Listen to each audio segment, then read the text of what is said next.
Hi, this is Chiezan, the prior at SokukoJi Buddhist Monastery. If you value these talks and would like them to continue, please visit our donate page at www.sokukoji.org. Thank you. Tonight, I really am going to go back to basic Buddhist teachings. And I think it's good to maybe touch base on things that were talked about a few years ago. So tonight we're going to talk about the five skandhas. This is a very classical teaching from Buddhism. It is universal to Buddhism in the sense of it's not one particular school that works with the five skandhas. It goes back into the Pali canon. It's talked about in the Mahayana. It's talked about in the Vajrayana. And these five skandhas, sometimes called heaps or aggregates, are simply a way of characterizing how a self comes together. The way in which a grasping identity congeals is through these five skandhas. It's just a conceptual way to look at that. So I'm going to go through those five, and what for me has been helpful is repetition. So not just in studying, but as I talk about those tonight, to go through them a few times. It doesn't really stick at first for many people. For me, it took quite a bit of studying to even have a rough idea of what these five skandhas were pointing at. And for some people, it's very helpful. So like it can be very supportive. And for others, it may not resonate as deeply. It seems like it's one of those teachings that some people really pick up on and others never really settle into. So the five skandhas, the primary source of my study has been with Sokuzan, but also with Chogyam Trungpa Rinpoche. And he talks a lot about the five skandhas in his book, Cutting Through Spiritual Materialism, in the chapter, The Development of Ego. And I like that he starts before the five skandhas. So the word he uses preceding the five skandhas is a Sanskrit word, vidya. He uses this term vidya, which is in contrast to avidya. Avidya would be ignorance. Vidya, Trungpa Rinpoche, I think, characterizes something like as intelligence or energy or spaciousness. So if you have avidya, which is ignorance, you could see where vidya could be talked about as knowledge. But it's talked about in a very spacious sense, because we're talking about nothing to differentiate itself from anything else. It's not knowledge in a conceptual sense. It's not knowledge in the sense of accumulation. And the way to understand vidya is to begin to understand avidya, which is the beginning of the first skandha of form. Ignorance, form. The first skandha, ignorance, form. That at some point,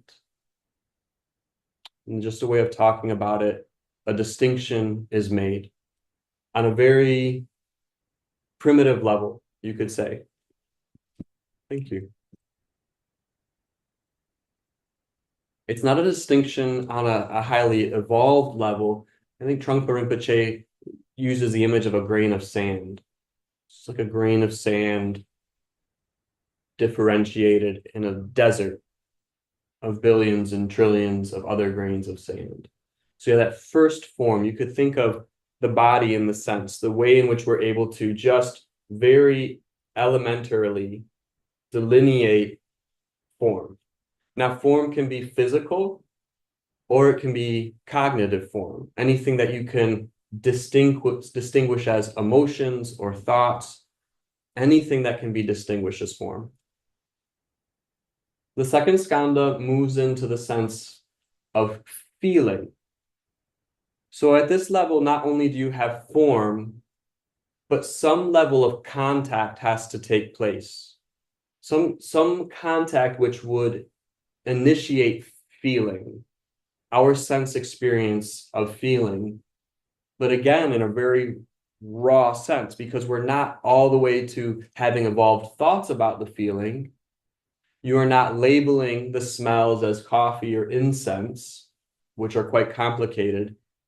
It's very, again, that word primitive shows up. You have form, there's some sort of contact which offers an acknowledgement of form, and we call it feeling. At the level of the third skandha, you have perception or perception impulse. This is where things start to get a little more evolved. They start to become a little bit more elaborate. But when we talk about the impulse at the level of the third skandha, so form, distinction, feeling, a contact to reify distinction, perception, impulse. The impulse is talked about as positive, negative, or neutral, which to me is a little bit different from passion, aggression, and prejudice. At the level of good, bad, and neutral perception, you're talking about like almost an inherent self-protectiveness, which would be fire is hot, and there doesn't need to be passion, aggression, or ignorance to pull away from the fire. It's just a very primitive response to interacting with the world. You have your form, you have contact leading to feeling, and then at the level of perception, you actually have some level of evaluation occurring, which facilitates the response of it's positive in the sense it feels good. There's nothing startling or frightening. It's negative in the sense of an immediate need to pull away, or neutral. It's not a threat.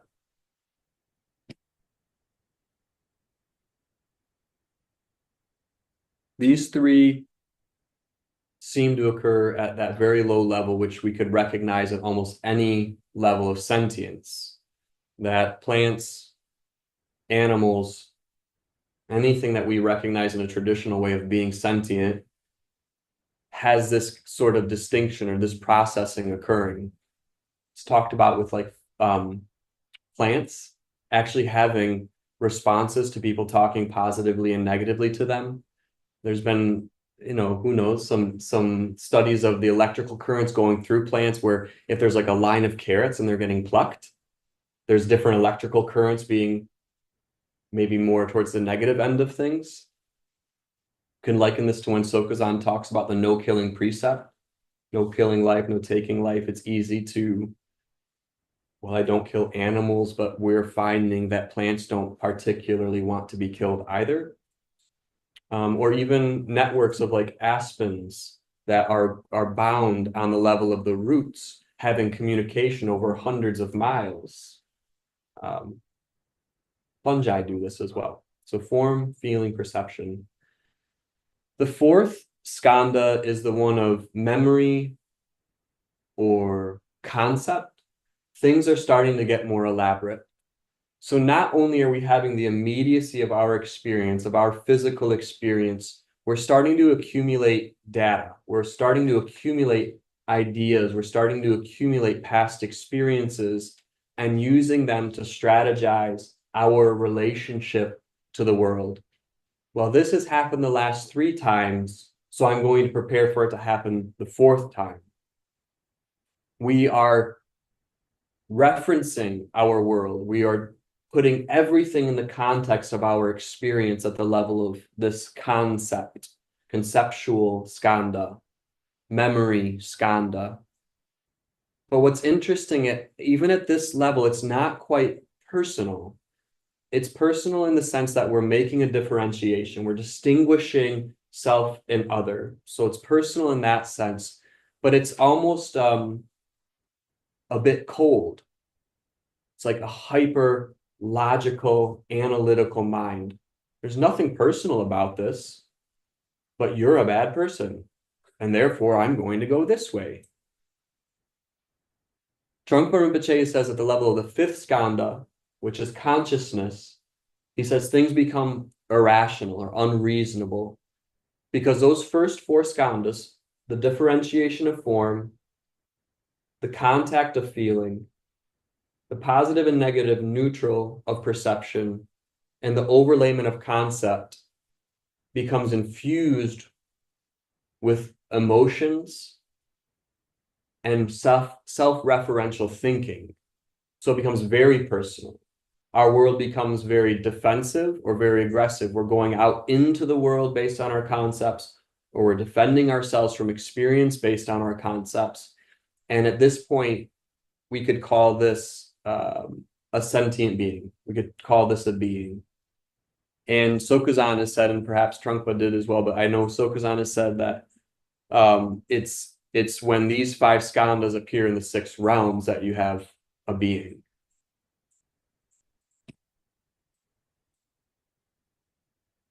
Now, in reflecting on these 5 skandhas, we can begin to look at any one of our experiences and see the way in which we create or we become enamored with this grasping mentality that we call me.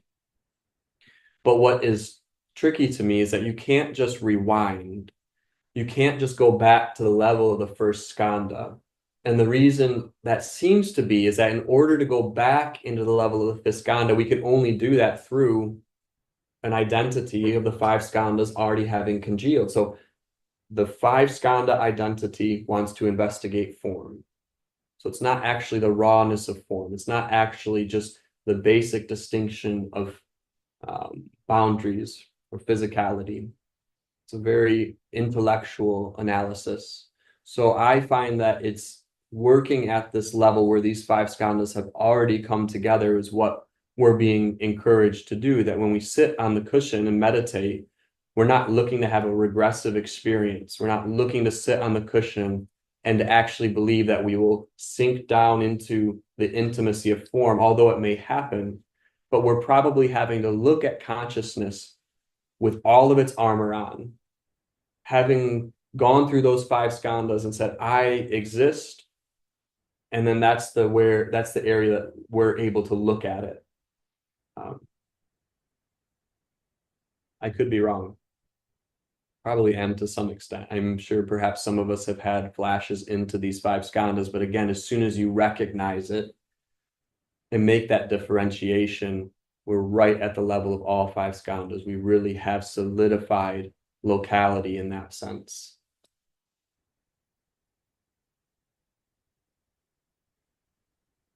Since we're on that level with these 5 skandhas, I can just really quickly touch base on the 6 realms because those 2 really go together. Those concepts pair well, and I believe Trungpa talks about them back to back in Cutting Through Spiritual Materialism.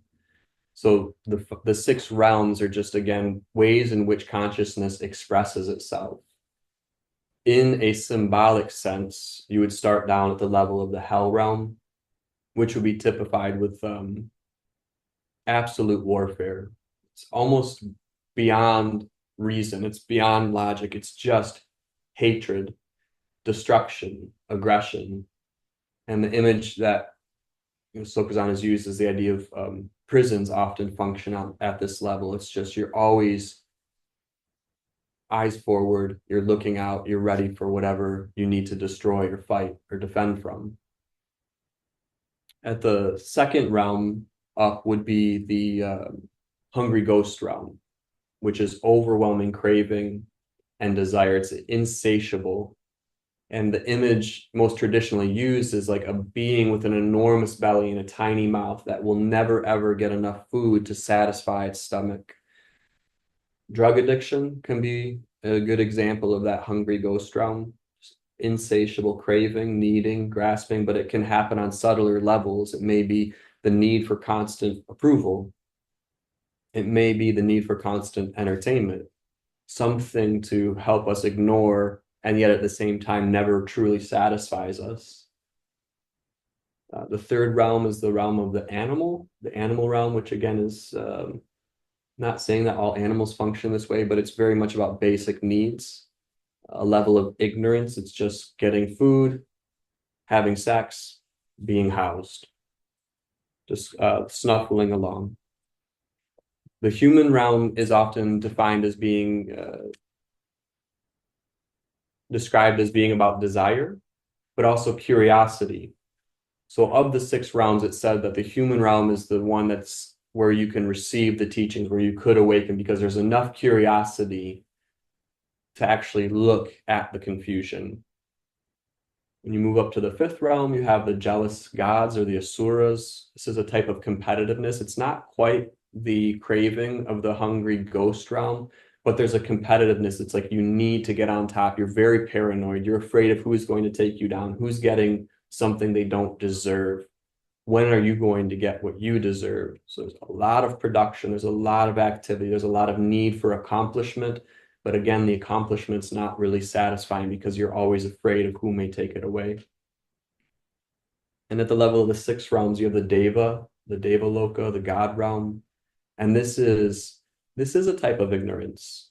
It's ignorance because all of your needs are being met, and there's no reason to look any further. There's no real questioning or uncertainty or insecurity about it. You've made it. You've gotten to the top. Everything is really well. This can be experienced on the spiritual path, sometimes described as the jhanas and the formless jhana states. Could be experienced in just a physical sense of having a stable partnership, having all of your needs met. At least here in the US, you've got health insurance with no copay. That lucky person who has that. Your car's running. It's a nice car.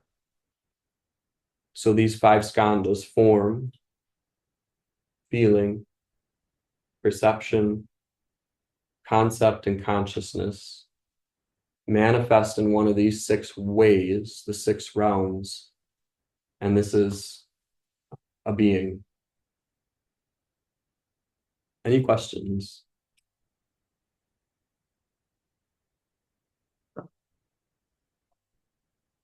Milka?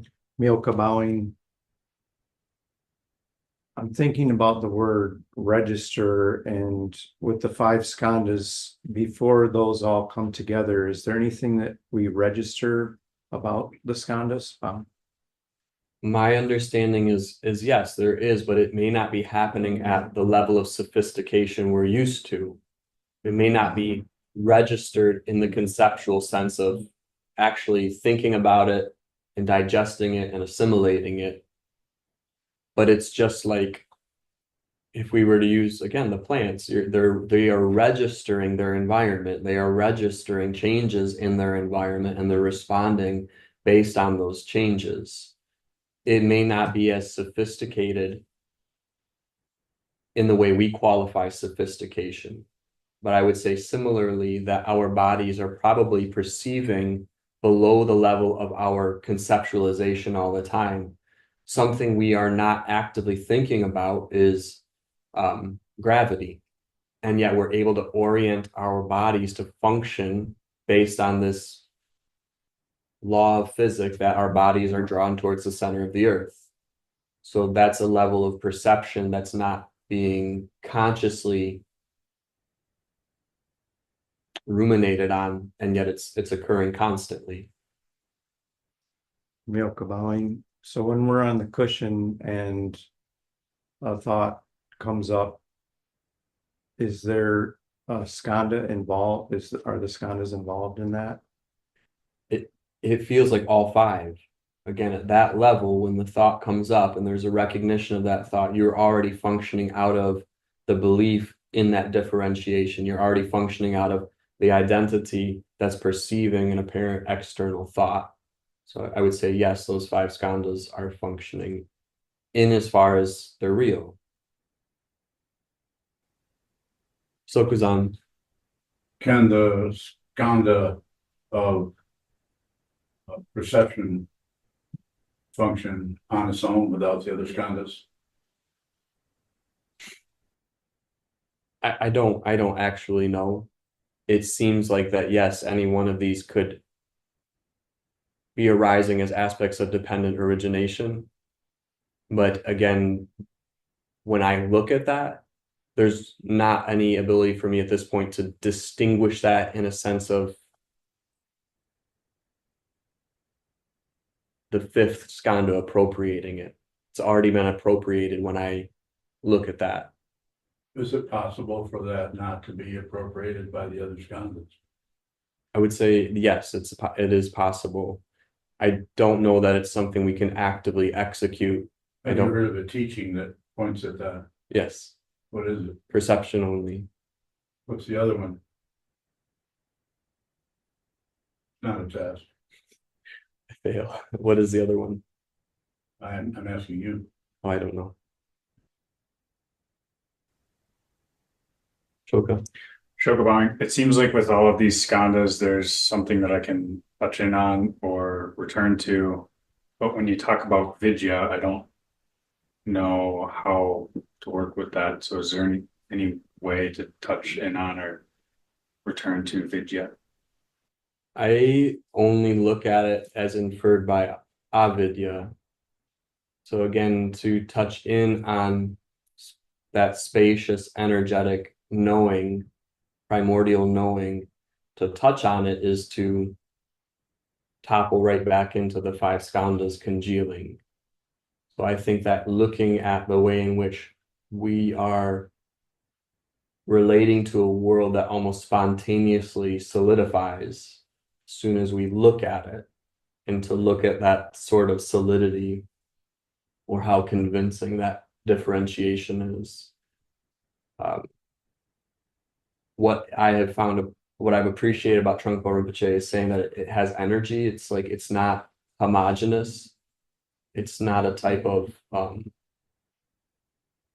nothingness or without distinction, but it's not differentiating itself. It's not like a big pot of oatmeal. It's just like gray. And so that's something that helps me, because sometimes when we idealize the path, we're looking for some sort of objectivity. We're looking for an objectivity that completely eliminates relative differentiations.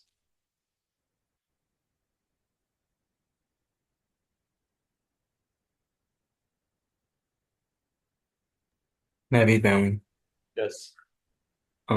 so the fifth skandha, consciousness, is that the same as consciousness only? Bowing. I always get confused by this because I think the difficulty is the English terms, that those concepts for me are distinguished when we can look at the Sanskrit terms. So it's a matter of what word you're translating into consciousness. I can tell you that the fifth skandha is vijnana, or divided consciousness. I'm not sure. I don't know if there's more around that. Thank you so much. Thank you, Navi. Jinshu. Chubai, I think you said the 6 realms are ways consciousness expresses itself.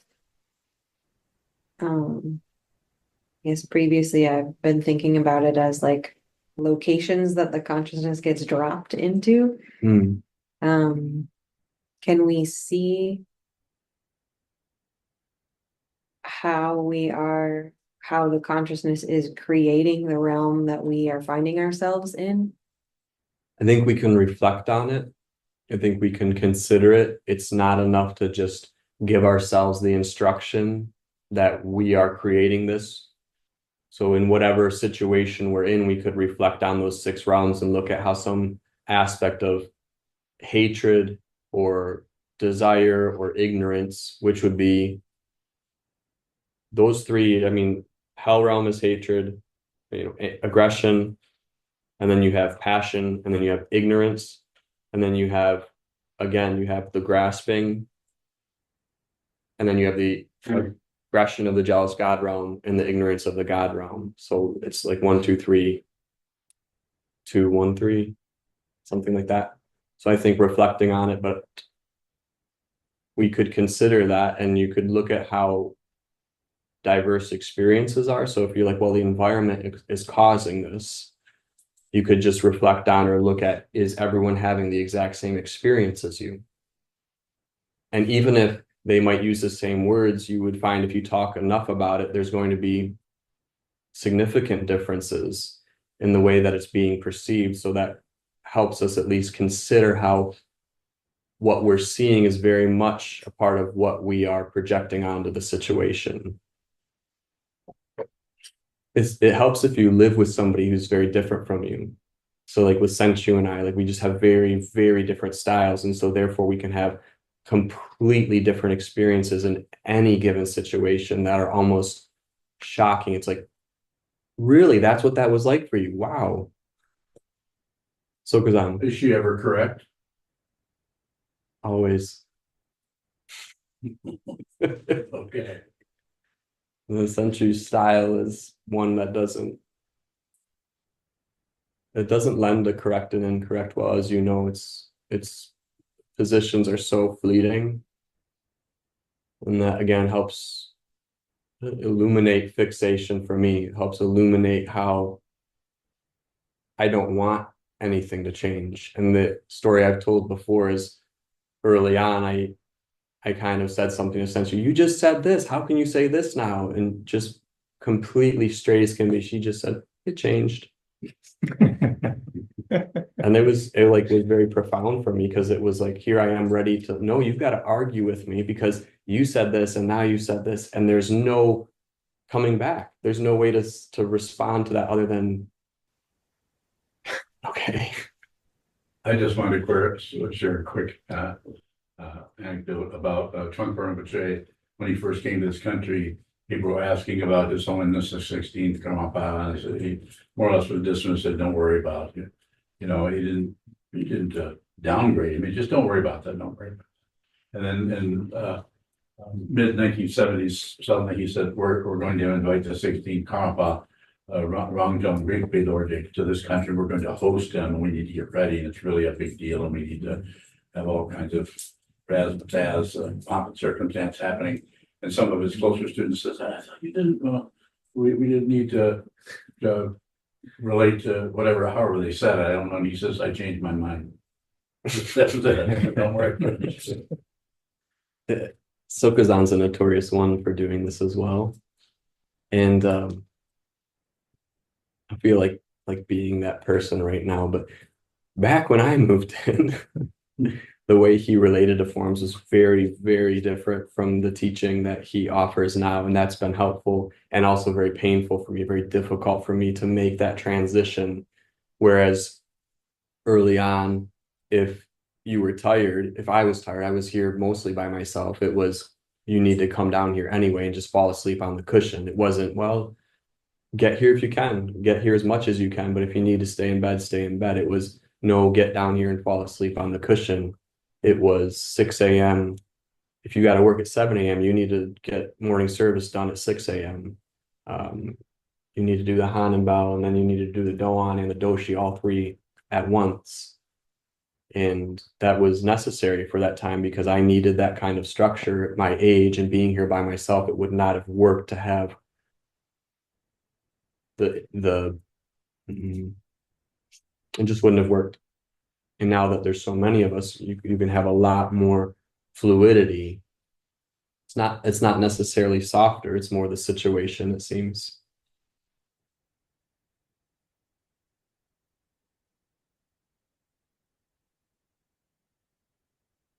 Yulong Valley.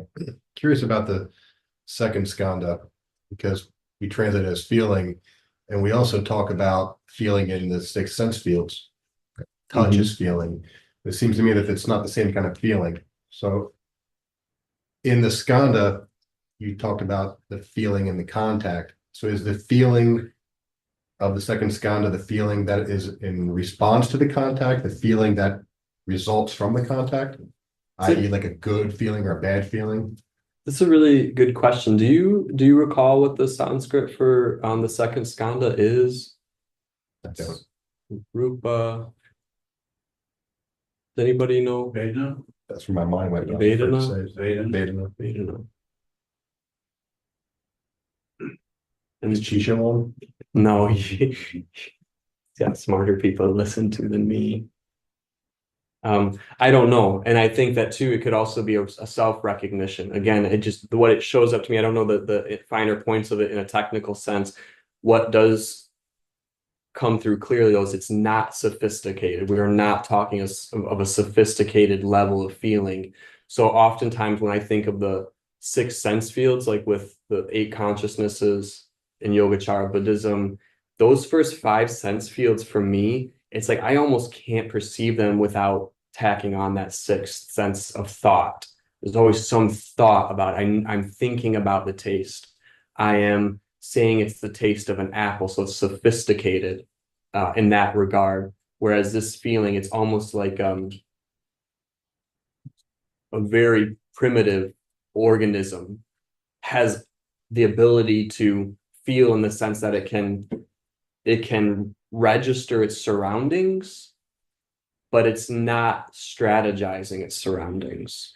At the level of the third skandha, then there's a response. Then there's more of a response to the surroundings. It's not just navigating, but it's actually being able to move toward or away based on an external situation. It has a response to the world. So, guys. So in that regard, pardon me, backing up. The thing that stands out to me is that contact could apply to any of the other senses aside from just touch, right? So yes. in that regard, it's not just enough to say, oh, it's that kind of feeling. I feel it. Yes, it would be contact for us with nose, with tongue, with ear, with body, with mind. And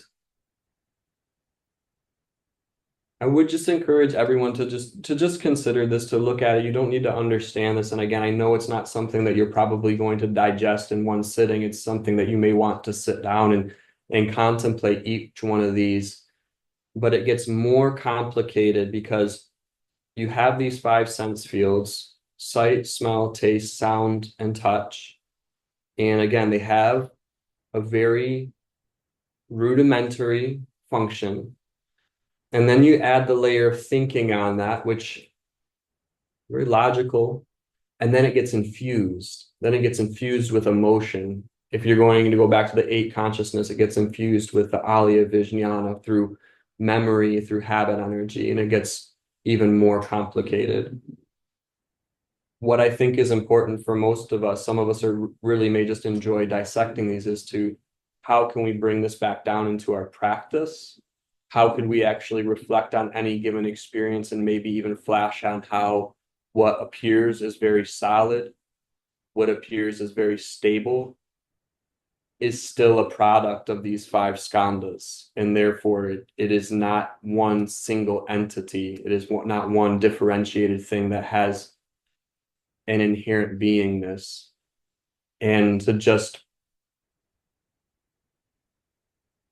consider the mutability or the fragility of everything that's occurring.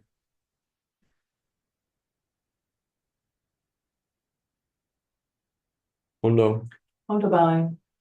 These are the 5 heaps or 5 skandhas. What is heaps? Or I know Annika in Vasubandhu use aggregates. What is that pointing at? The word aggregate seems to make sense to me more than the heaps. I'm not saying that it's not there, and I don't know if it was just, I think that's a literal translation of the word skandha. It's skandha, I think, translates as heap or aggregate. When I think of aggregate, I think of pieces. I think of pieces coming together, and therefore you have these 5 pieces that, when they're strung together with the 5th skandha of consciousness, appear as an identity, or as not just an identity, but appear as thingness. And so that's where the aggregate comes in for me. The word heap, I don't know, I could create a little story about it, but heap is kind of like a rubbish heap, and how we can take 5 heaps of rubbish and make it look like something that's very polished and real. There is Vasubandhu in Annika's book has a whole treatise, I don't know how else you would say it, about the aggregates. And in there, I kind of got the feeling that the aggregate was the aggregate of form. So there's a pile of form, there's a pile of feeling. So do you have any teaching or understanding in that regard? No, not particularly. I've not read Annika's translations of Vasubandhu, but it sounds like it would be worth looking into. Sanho? I was just wondering, do you know, is skandha where we get the English word schema? I don't know. I don't know what the etymology of that is. Any other questions this evening? Milka bowing. Question from Martin in Latvia. Does differentiation at consciousness power self-identification? Bowing. Tried to distill that. Differentiation is a way of reifying identity. Yes, the differentiation is a way of solidifying self and other. And it's not just solidifying. In a sense, you could say the identity is already solidified. It's just constantly needing reinforcement. It's constantly needing reassurance. And so therefore it takes experience, it takes its surroundings, and it uses it to its own, ends, its own means of self and other. There's a second question. Martine bowing. What is the difference between Alaya Vijnana and the Buddha nature? Bowing. Can only again speak to that conceptually, that some scholars would say that the Alaya Vijnana purified is Buddha nature. I don't know. I think that for me, it's looking at how we take what arises out of that consciousness, and the way I would differentiate that is like how we infuse emotions or intensity into a situation, how we project our intense subjectivity onto a situation, and seeing how that is a production that we appropriate, we take to be ours. So that would be the level of working with it as an aspect of the path, to sit down and look at that sort of production that sometimes is overwhelming, and you can hardly find any reference for its arising.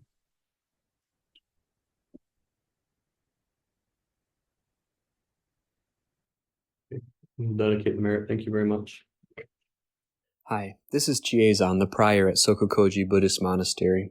If you value these talks and would like them to continue, please visit our donate page at www.sokukoji.org. Thank you.